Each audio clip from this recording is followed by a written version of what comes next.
जैसे ये inter studio चालू होगा, इंटर स्टूडियो में जैसे आपने VS कोड में दो एक्सटेंशन इंस्टॉल किए थे, वैसे यहाँ पे दो प्लगइन्स हमने इंस्टॉल किए थे। फिर आपको रिस्टार्ट करना पड़ेगा।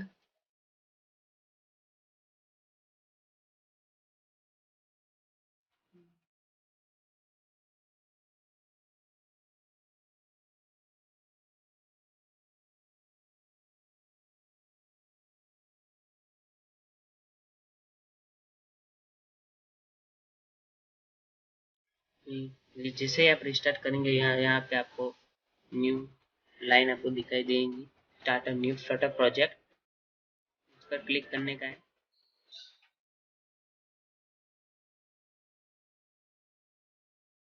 जैसे यहाँ पे आप क्लिक करेंगे, फिर यहाँ पे Flutter application, Flutter plugins, Flutter packages, Flutter module, Flutter application. हाँ, अभी हमें फ्लटर एप्लीकेशन यूज करना है।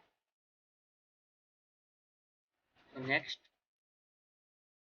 यहाँ पे हमारी एप्लीकेशन का नाम देना है, लो फ्लटर वर्ल्ड।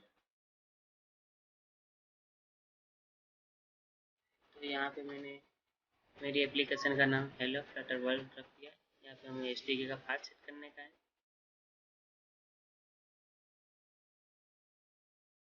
ओके, फिर नेक्स्ट, यहाँ पे हमारा कंपनी का डोमेन नेम, फिर फिनिश।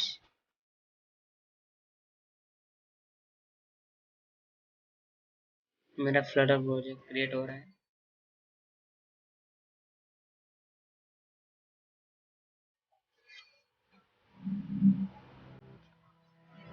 जैसे हमने बात की है, पहला प्रोजेक्ट तो थोड़ी देर लगेगी।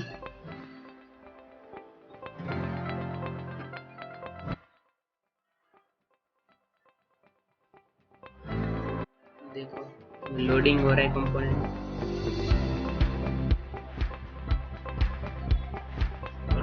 क्रिएट होने लगा।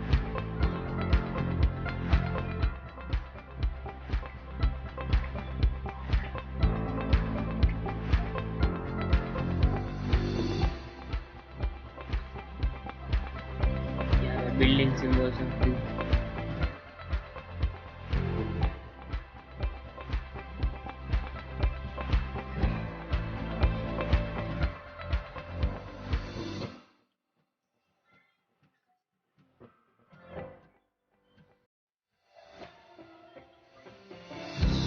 तो मेरा फ्लटर प्रोजेक्ट रेडी हो गया है।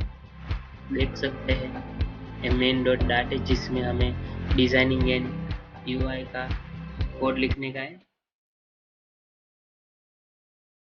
यहाँ हमें जो भी कोड है वो यहाँ पे हमें लिखने का है।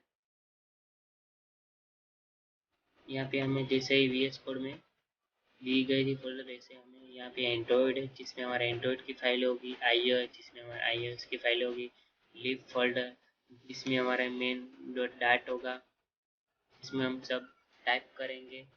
फिर ये टेस्ट की फाइल है और एक्सटर्नल लाइब्रेरीज। तो बेसिकली हमें अभी के लिए हमें दो फाइल के यूज़ करना है, एक मेन डॉट डाट एंड दूसरे pubspec.ym। इन दोनों का यूज़ करके हमें अभी प्रोजेक्ट क्रिएट करना है। तो नेक्स्ट वीडियो में मैं आपको बताऊंगा कि कोड क्या है। मैं आपको पहले से दिखाऊंगा कोड का एक्सप्लेनेशन, तो टेंशन मत लीजिए। मैं अगली वीडियो के साथ फिर आऊँगा आपके साथ। तो thanks for my watching channel and subscribe my channel. Thank you.